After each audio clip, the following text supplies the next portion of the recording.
Olá, ouvintes e leitores, sejam bem-vindos à nossa leitura bíblica comentada.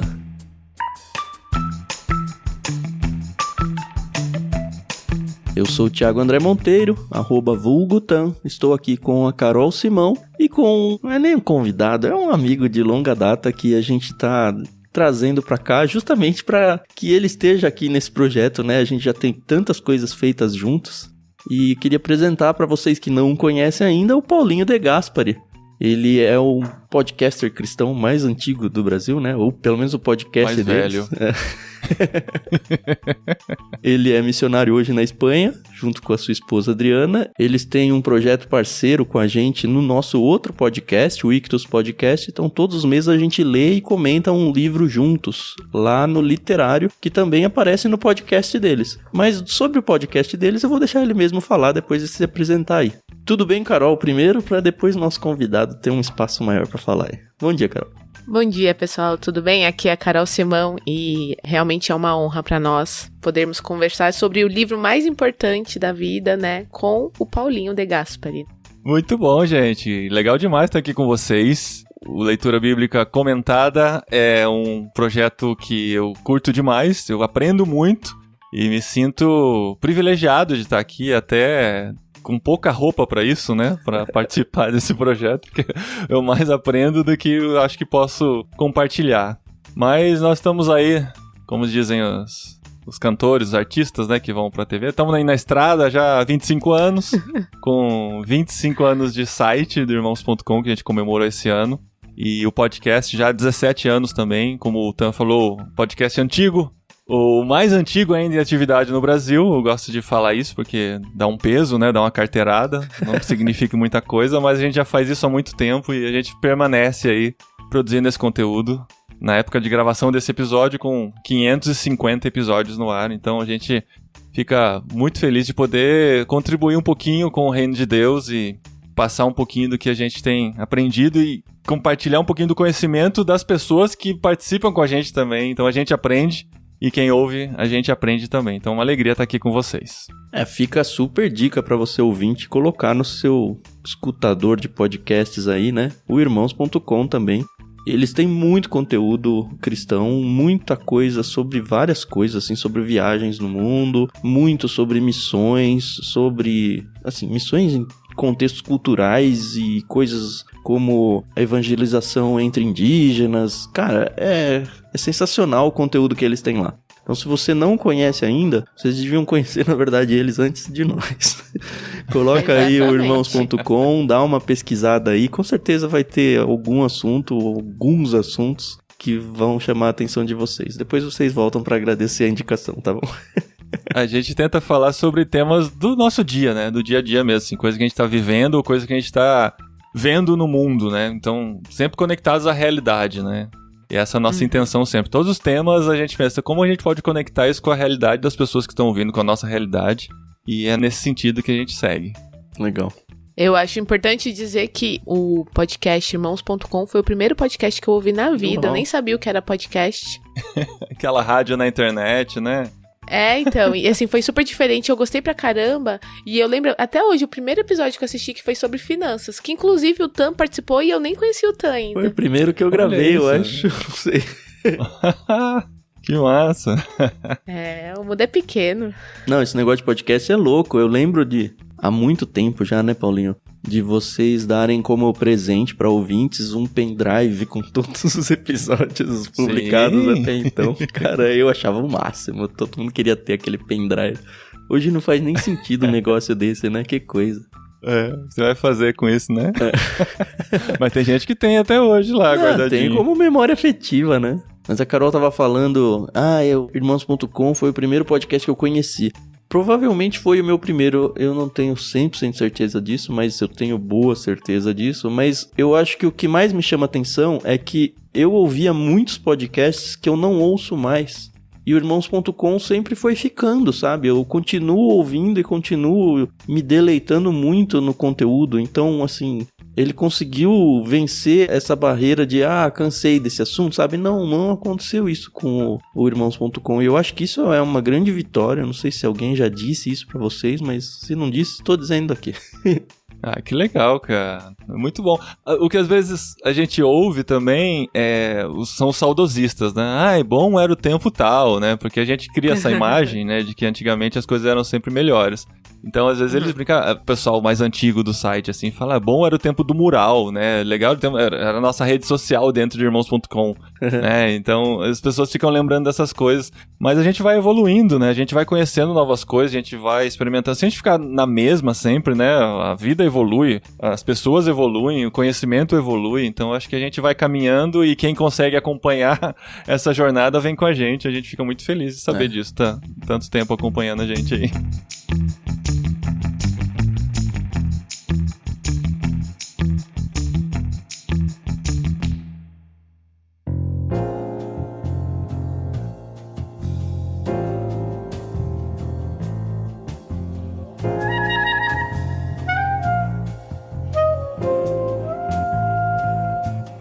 Mas estamos aqui para falar sobre o capítulo 6 de Salmos, né? Vocês sabem que estamos aí num intervalo entre livros bíblicos. A gente terminou Oséias, a gente vai começar Efésios. E nesse intervalo a gente tem 3 capítulos em Salmos. A gente já lançou semana passada Salmo 5, nessa semana Salmo 6 e semana que vem Salmo 7, antes de entrar em Efésios.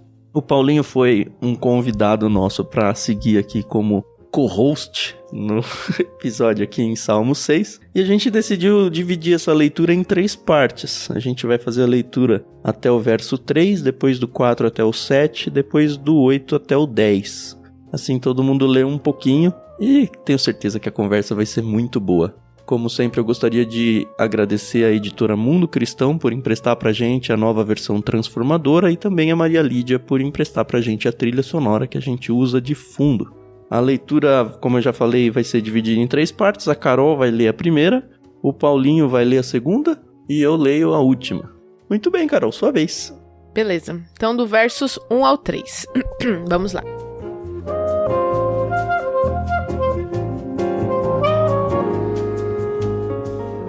Ó Senhor, não me repreendas em tua ira, nem me disciplines em tua fúria. Tem compaixão de mim, Senhor, pois estou fraco. Cura-me, Senhor, pois meus ossos agonizam.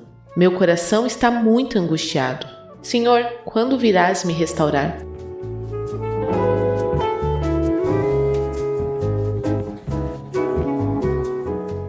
Nos Salmos a gente sempre tem aquela questão que não é exatamente um texto inspirado, ou pelo menos não tem tanta garantia quanto isso, que é o título, tanto que a gente nem leu aqui. Mas na NVT ele aparece aqui ao regente do coral, que já apareceu nos últimos salmos todos, né? É uma canção, um salmo, né? Dedicada aí, ou pelo menos encaminhada ao regente do coral, um salmo de Davi, para ser acompanhado com um instrumento de 8 cordas. Na verdade, aqui, estudando um pouco, o termo não dá para ter certeza se é um instrumento de 8 cordas ou se é uma oitava. E aí, um dos autores que eu pesquisei, ele sugere uma oitava abaixo, porque esse é um texto de lamento, né? É um texto de penitência. Na verdade, são 7 salmos ao longo do saltério todo, que são tradicionalmente conhecidos como salmos de penitência. Esse é o primeiro. Pensando na nossa musicalidade, a Carol tem muito mais propriedade para falar disso do que eu, né? Mas a ideia de trazer uma oitava abaixo, se for esse o significado mesmo, é para tornar a música mais contida, mais down, assim, mais baixa. O que a própria musicalidade faria com que a música ficasse mais introvertida, talvez, ou mais triste, combinando com o conteúdo. É, né? Triste, né? Isso mesmo. O curioso dos salmos penitentes é que a tradição cristã associa cada um deles a um pecado capital. Vocês viram isso? Ah, essa eu não tinha São visto. 7 salmos penitentes relacionados a 7 pecados capitais. Então os salmos são o 6, que é esse, depois o 31, o 37, o 50, 101, 129 e 142. O salmo 100, ele está relacionado a uma oração contra a soberba. O salmo 31, contra a avareza. O 37 contra a ira, o 50 contra a luxúria, o 101 contra a gula, o 129 contra a inveja e o 142 contra a preguiça. Nossa, caramba, olha qual que é o 6, nosso? O 6 é contra a soberba. Que legal. Porque ele fala, né, que ele se achava, né, que ele tava lá numa posição diferente e ele se coloca na posição dele, né? E isso é interessante, Cara, tem a ver muito mais com a tradição e coincide, né? E eu nem sei se os 7 pecados capitais saem dos salmos ou uma adaptada que se dá, né? São 7 salmos penitentes relacionados aos 7 pecados capitais. Mas é interessante. Mas é assim que a tradição cristã católica, pelo menos, encara esses salmos. Eu, inclusive, achei um texto de um santuário católico aqui, escrito pelos padres barnabitas, que ele faz a relação de cada salmo e faz uma oração relacionada a cada salmo. Então é algo que parece bem difundido pela tradição católica, né? Cara, no mínimo curioso, né? No mínimo, mas acho que pode ser muito mais do que só isso. Já valeu minha presença aqui, hein? Nossa, demais.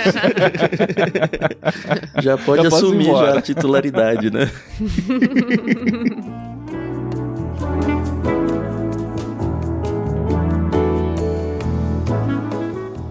A gente tinha visto no Salmo 5 que o autor, assim como no Salmo 6, é o rei Davi.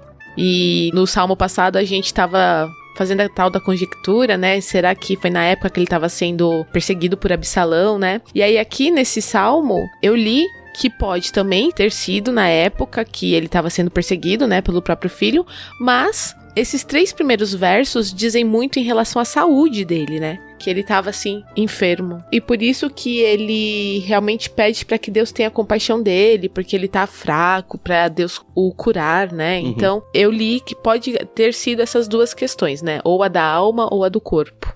Eu acho que podem ser as duas, assim, pela minha impressão. Claro que a gente tá falando não de uma exegese tão profunda assim, mas quando eu leio, eu vejo que ele tá devendo alguma coisa. Então... Claro, no começo do texto, ele pede assim, Senhor, por favor, Senhor, não me repreendas em tua ira, nem me discipline em tua fúria. Uhum.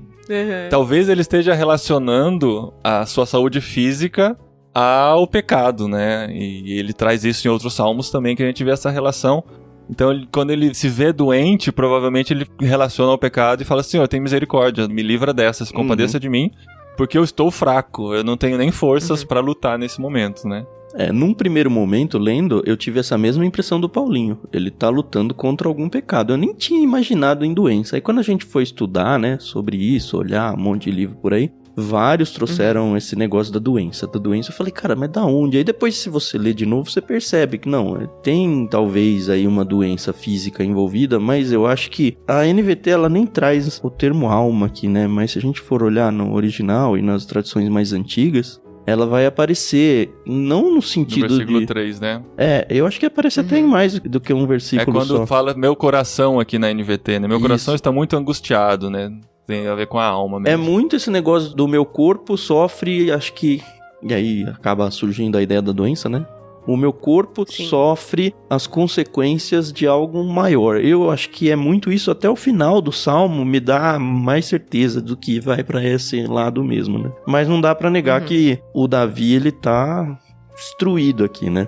E é muito interessante de ver, né? Eu achei até irônico, né? Porque ele começa muito preocupado com Deus castigando ele.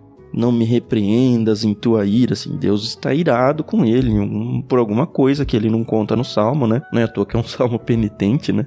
Tem compaixão de mim, eu tô fraco. Então, ele se humilha diante de Deus, ele se coloca realmente como 100% dependente de Deus. E aí no 3 parece que dá meio que uma virada, né? Ó, meu coração está muito angustiado. Senhor, quando virás me restaurar? No sentido de que, poxa... Primeiro eu começo um discurso falando, não me bate, né? Pensa aí, sei lá, num pai disciplinando o filho, não faça nada ruim comigo. Mas no 3 ele tem uma intimidade tão interessante e tão, sei lá, certa com Deus, que ele fala, tá, mas você não vai vir me restaurar, não? Que hora que isso vai acontecer, sabe? Ele tem essa certeza, eu achei jocoso até. Eu falei, ele tava com medo de Deus ou ele tá buscando a ajuda de Deus? E acho que é um pouquinho de cada coisa, sabe? É um pouco dos dois. O comentário do Spurgeon, né, sobre esse salmo, e nesse momento ele fala que Davi já tinha reconhecido seu pecado. E ele sabia da misericórdia de Deus, então ele estava esperando por essa restauração. Então ele fala, quando somos convencidos do pecado, nós sabemos o que é contar as horas para a misericórdia chegar. Então ele já sabia a situação que ele estava, E ele sabia qual seria a recompensa, digamos assim, do pecado dele, mas ele conhece a misericórdia de Deus. Então ele pede, Senhor, se o Senhor vem me restaurar, não demora não, porque eu tô muito angustiado, né? E, cara, é muito legal isso, né? Essa reação que nós, como filhos de Deus, podemos ter. Porque, sim, a gente sabe que vem uma disciplina de Deus em alguns momentos. Só que, sim, a gente sabe que vem uma misericórdia de Deus também, né? Então, essa certeza de que, olha, eu já fiz o que é necessário, que é me humilhar e me arrepender e me colocar diante do Senhor... Já tá feita essa parte, olha. E não é que tô fazendo pro forma, sabe? Não é aquele filho que fala, não, desculpa. Não, é um coração contrito mesmo, é um coração arrependido de verdade. Mas tão certo desse perdão assim, que pelo menos pra mim é uma lição muito grande. O bom é ver a confiança dele em Deus, né? Que apesar de estar ali... Isso a gente vê em todos os salmos que a gente tem estudado. Como Davi confia que Deus vai protegê-lo, que Deus vai abençoá-lo, né? Então, assim, ele sabe que ele vai passar por aflições, o que nos faz pensar que a gente também vai, mas que Deus tá aqui e ele vai nos proteger e nos abençoar, né?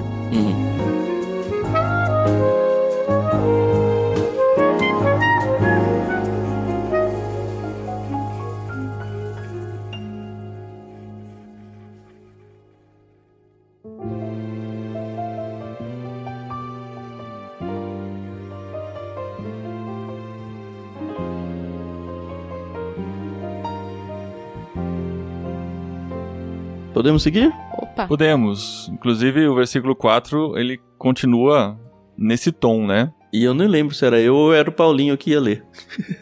Pode ser eu. Não, eu vou deixar os últimos para vocês, porque os últimos são os mais difíceis. Vamos lá, do 4 ao 7. Mas não é quem lê que comenta, não, tá? Isso. Versículo 4.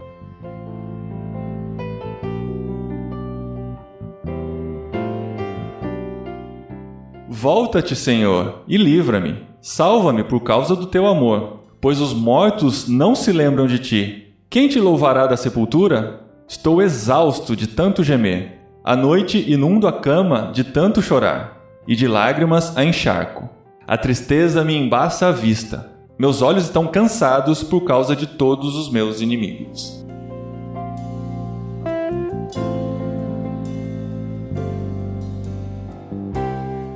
Bom, ele continua com a súplica, né? Ele continua reconhecendo que o Senhor vem e ele fala, vem logo, né? Do jeito que ele termina. Quando o Senhor virá me restaurar, no versículo 3, volta-te, Senhor, e livra-me, salva-me por causa do teu amor. Ele joga pra Deus, né? A coisa é por causa de Deus, não porque eu mereço, nem nada do tipo. Tu tens misericórdia, tu tens amor e tu prometeste que virias me salvar, né? Uhum. Aí o tom jocoso eu vejo aqui, né? Eu gosto de ler isso aqui quando ele fala: pois os mortos não se lembram de ti, quem te louvará da sepultura? Ou seja, o que o senhor vai ganhar se eu morrer, né? Eu posso te oferecer tanto em vida ainda. Mas a gente também vê que ele demonstra aqui um medo da morte, né? Uhum. Ele estava realmente, parecia assim que a morte era iminente para ele. Uhum. E ele vê, mais uma vez, Deus como o único que poderia salvá-lo nesse momento. O que me faz pensar que ela fala que muita gente comenta aí, você é crente, você não precisa ter medo de morrer. Claro que eu preciso, eu não quero morrer. Agora, a certeza que eu tenho pós-morte, pra onde eu vou, é outra coisa. Mas, caramba, se você tá doente, você não vai no médico. Se você não tá sentindo dor, você não toma medicação. Todo mundo tem medo de morrer. Super entendo aqui, Davi. E talvez possa confundir ou deixar a gente um pouco incomodado, né? Com a teologia da coisa, né? Nossa, como assim ninguém vai te louvar depois da morte? E a vida eterna? E aquela coisa toda que a gente tem hoje. Mas a gente tem que lembrar que a revelação bíblica ela foi progressiva. E essa questão de o que acontece depois da morte, na real não tá nem muito resolvido até hoje, né? A gente tem uma ou outra informação. E a gente tem informação de que nós vamos estar ativos mentalmente de alguma forma, louvando eternamente a Deus, isso é uma realidade, mas talvez para a época de Davi, isso não era tão óbvio, não era uma teologia tão desenrolada, biblicamente falando, então eles sabiam que de alguma forma as almas estariam com Deus, mas acho que não ia muito mais do que isso, sabe? Então acho que é bem lícito um texto desse sem colocar em xeque, nossa, como ele não sabia de teologia.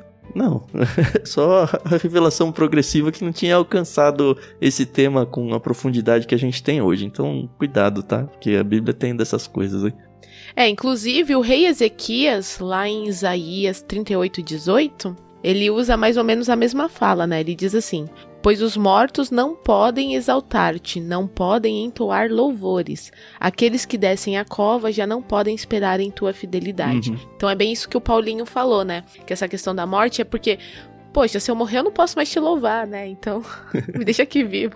E essa ironia que o Paulinho falou me fez lembrar de um outro texto bíblico que eu acho que tem o mesmo estilo de ironia, vai? Vocês lembram quando Moisés tá com o povo no deserto depois da saída do Egito? E Deus vem e fala, eu não aguento mais, vou dizimar todo mundo. E aí o Moisés vai orar pelo povo e na oração ele fala, mas Deus, todo mundo viu que você tirou esse povo do deserto e agora você vai matar eles todo mundo no deserto. O que eles vão pensar do Senhor? É a mesma coisa, né? Assim, eu, humanamente falando, eu acho que é uma ousadia que eu não teria coragem de fazer. Mas esses dois personagens aí, o Moisés e o Davi, tiveram. Parece que tá falando pra Deus, né? O senhor não tá pensando direito, não, né? Então. Isso é bem ousado, mas isso demonstra também, né? Os Salmos tem muito disso e às vezes a gente se pega questionando esse tipo de coisa, né? Mas é o coração humano sendo aberto diante de Deus, né? Inclusive suas dúvidas, seus anseios e a liberdade de poder falar diante de Deus aquilo que está no coração, né? Então isso é mais uma prova disso. Eu acho que na cabeça de Davi, nem na de Moisés, não tava assim, Deus não pensou nisso ainda, eu tô chamando Deus à razão, né? Mas é simplesmente ele querendo dizer assim, do coração dele, colocando pra fora aquilo que ele pensa, né? Porque eu acho que a relação que tanto Moisés quanto Davi tinham com Deus era uma relação, assim, muito mais de amizade, né? Eles, nossa, eu não consigo nem mensurar como que era, porque era uma confiança, era uma liberdade respeitosa, né? Muito grande. Então, às vezes pra gente fica assim, né, meio, será que isso aí não é meio errado e tal? Mas não, né? Era o jeito que eles lidavam com Deus e que Deus lidava com eles, né? Eu já disse algumas vezes, eu acho que revela muito da intimidade que eles tinham, né? Sim. No caso de Moisés, por exemplo, lá no final do Êxodo, né, quando tá falando sobre quem foi o Moisés, diz que nunca teve ninguém que falasse com Deus face a face, como Moisés teve, sabe? Cara, é uma afirmação que sempre me chama muito a atenção quando eu passo por lá. Não teve, sabe? Então, pra Moisés faz muito sentido, a gente tem Davi sendo chamado do homem segundo o coração de Deus, sabe? Eu acho que isso é muito mais intimidade do que qualquer outra coisa. Eu acabei de lembrar de uma situação que aconteceu ontem, né? De relação de pai e filho.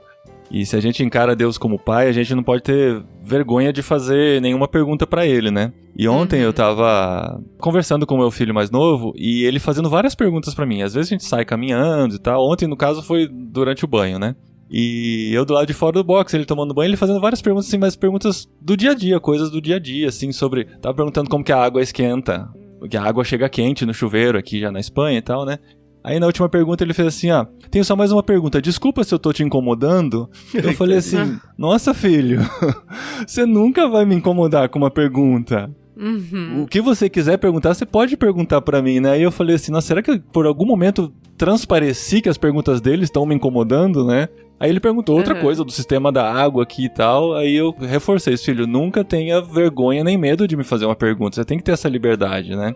E se a gente vê Deus como pai, né, acho que a gente não pode ter medo de fazer nenhuma pergunta pra ele também, ou de colocar nenhuma das nossas dúvidas, os nossos questionamentos. Até porque ele já sabe, né, as nossas perguntas antes da gente fazer, né? E essa liberdade, né, que Moisés e Davi tinham diante de Deus de poder perguntar essas coisas, e vários salmistas vão fazer essa pergunta, eu acho que a gente tem que buscar também pra poder se relacionar melhor com Deus, não ter esse medo de levantar qualquer questão diante dele, né? Sim.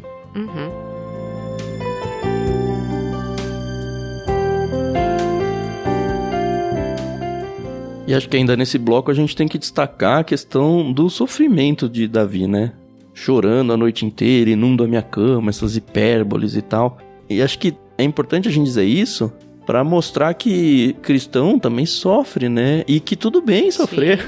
A gente tem momentos e tem noites em que a gente vai chorar pra caramba. Isso não é uma fé fraca. Isso é só a realidade da vida. E o fato de você convidar Deus pra participar desse seu sofrimento revela, a sua própria humanidade e 2, a sua proximidade de Deus. Acho que é bem louvável, inclusive, passar por esses momentos. A gente vê... Acho que é Eclesiastes, né? Tem tempo de chorar, tempo de sorrir, tempo disso, tempo daquilo. Sim. É normal. Então, não se sinta mal diante de Deus, porque, poxa, como que eu, um cristão, tô passando por isso, ou tô pensando isso, ou tô questionando aquilo, eu não poderia fazer isso. Eu acho que é um discurso que a gente não deve ir, porque... Cara, não é a realidade. É normal você chorar, é normal você sofrer e faz parte.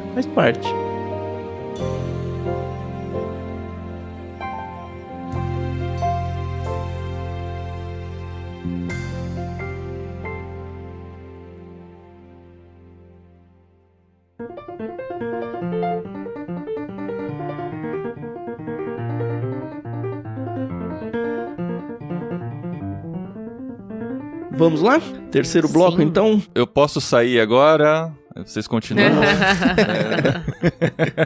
Não, a bronca é até o final. É, né? Não, tem que ficar. O contrato é o salmo todo? É tudo. Exato.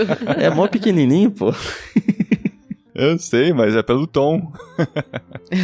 Então eu e a Carol vamos ficar só ouvindo o Paulinho falar, né? Porque ele brilhou tanto no começo, né? Mas vamos lá, a partir do verso 8, então.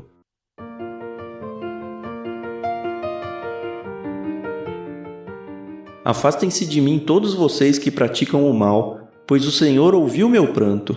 O Senhor ouviu minha súplica. O Senhor responderá à minha oração. Sejam humilhados e aterrorizados todos os meus inimigos. Recuem de repente, envergonhados.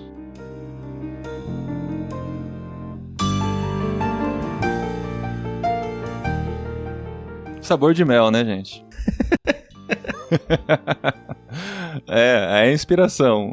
Aí começa. Porque nesse finalzinho, né, ele fala sobre a restauração que vem de Deus, a certeza da restauração, mas ele não deixa de mencionar a derrota dos seus inimigos, né? Sim. Que é algo que vem entrar forte, inclusive no próximo salmo. Boa sorte pra vocês, Salmo 7, que é o primeiro dos salmos imprecatórios, né? Que são os salmos mais difíceis da Bíblia. Na real, já teve algumas ideias de imprecações aí nos anteriores. Nos anteriores, né? Parece que aqui é o link pro 7º, né? Que vai entrar com força total. A gente vai ver trechos como, ó Deus, quebra-lhes os dentes da boca, né? Então, assim, daqui pra frente a gente vai entrar nesse tom aí. Isso é bem complicado pra gente, né? Na era da graça, né? Com tudo que Jesus ensinou sobre amar os inimigos, orar pelos que nos perseguem. Olhar lá pra trás e ver alguém como Davi desejando esse tipo de coisa, né? Mas tá na Bíblia, a gente não pode pular esses versículos. E tem que lidar com eles.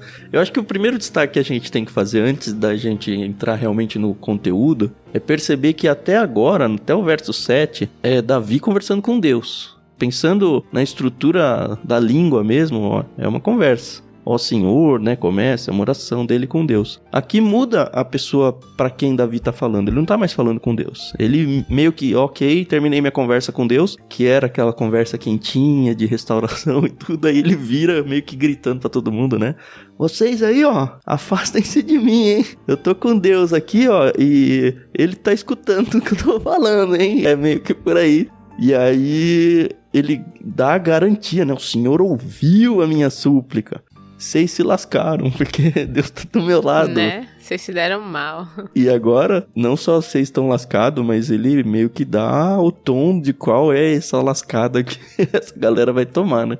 Eu não sei por que o Spurgeon fala isso, mas ele fala que muda-se o tom musical. Eu não sei se ele usa só como uma metáfora ou tem algum indício, né, de que realmente sobe o tom da música aqui e chega no momento mais, né, de ápice ou de grandiosidade dentro da canção que estava sendo composta. E quando você falou no começo, Tan, que provavelmente foi uma música composta para se tocar numa oitava menor, talvez a gente possa imaginar que aqui volte para a oitava normal ou suba até mais alguma, porque é a hora da conquista, né, a hora da vitória. E é a hora que os inimigos vão ser Sabor de mel. colocados debaixo dos seus pés. Mas, gente, a mudança de tom, né, de Davi é muito incrível, né? Porque ele tava até agora ali, encharcando o colchão dele, falando, Deus, meus ossos, eles estão aqui enfraquecidos. Mas aí, né, tem essa mudança drástica, né? Olha, eu consegui vitória sobre os meus inimigos. E eu acho que era muito dessa questão. Davi era um rei muito... Davi tinha muitos inimigos, né? Então, realmente, acho que os inimigos dele estavam ali só esperando que ele caísse, que ele morresse, que, enfim, ele tivesse uma derrota muito grande para poderem conquistar, né, o que ele tinha. Incluindo o próprio filho, né, Absalão. Uhum. Então, ele tá deixando aqui bem claro, ó, eu tô sofrendo, mas tem um grande mas aí, né?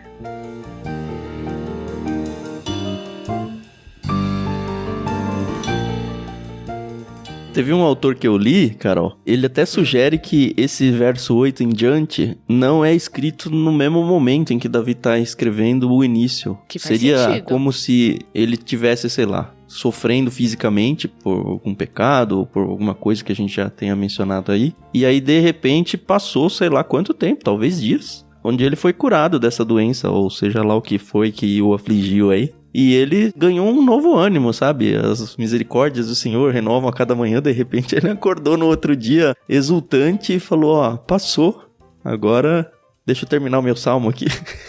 Aí ele usou o poder de editor dele, né? E falou, não precisa terminar daquele jeito, não. Tem uma esperança ainda. E ao mesmo tempo que ele agride, as pessoas aí dentro do seu salmo, é uma forma de exaltar o poder de Deus também, né? De mostrar para as pessoas, até que estão lendo e cantando esse salmo, o quanto é importante a vida séria com Deus e o quanto Deus realmente pune aqueles que não seguem. E é isso, no final os inimigos dele acabam envergonhados, né? E pelo que o Paulinho falou aí, na verdade eu ainda não tinha lido o Salmo 7 pra semana que vem. Mas se é nessa linha aí mesmo de imprecatório... É o primeiro imprecatório. É uma boa introdução mesmo. Da lista de salmos imprecatórios, né? Então. A gente já deu algumas ideias, como eu já falei nos salmos anteriores. Se você não ouviu os capítulos anteriores de Salmo, volta lá. Sobre esse conteúdo, né? Eu acho que lá no prefácio de Salmos a gente falou também sobre o estilo de salmos imprecatórios, falou bastante. Eu acho que foi o Thiago Moreira que gravou com a gente lá. Foi. O prefácio foi. Então talvez seja legal você ouvir lá, porque de fato são textos que incomodam. Me incomodaram por muitos anos. Hoje eu tô bem de boa com eles, assim. Sério mesmo, assim. Não que não sejam textos chocantes, mas eu já não tenho aquela sensação de que, caramba, como isso está na Bíblia. Eu só acho normal estar na Bíblia isso. E segue. Quando a gente lembra que, né, são homens abrindo seu coração, o homem tá colocando todos os seus anseios, os seus medos diante de Deus, e Deus às vezes resolve, às vezes a coisa fica aberta, né? Nem todo salmo, o salmista teve a oportunidade de voltar lá e colocar um finzinho pra dizer o que aconteceu. Vão ter salmos que vão acabar na angústia mesmo, e termina. Sim. E é a vida, é o homem, é como a gente vê, é como a gente vive. E pensar assim era algo que era muito presente, né? Quando Jesus vem, ele mostra uma nova maneira de olhar, uma nova maneira de encarar o mundo, de encarar o outro, né? Mas o que eles tinham na época era isso. E é isso que tá registrado aqui pra gente. E a gente que lide com isso, né? Pois é. A gente não pode esquecer que o Davi era o rei. E por causa disso ele tinha autoridade pra punir os seus inimigos. Só que ele não faz isso, ele deixa isso nas mãos de Deus. O que já é uma grandiosidade, pensando na humanidade de Davi aí, muito grande. Que ele sempre... Também já falei várias vezes isso e acho que nunca é demais repetir. Ele tinha a tendência de deixar que o castigo viesse pelas mãos de Deus, não pelas suas próprias mãos. Óbvio que na história do Davi a gente vê ele atacando povos, atacando várias pessoas em vários contextos diferentes, porque, enfim, era o esperado de um rei. Mas você percebe que no coração dele, ele sempre dá preferência para que, olha, os meus inimigos eles vão ser derrotados por Deus, não por mim.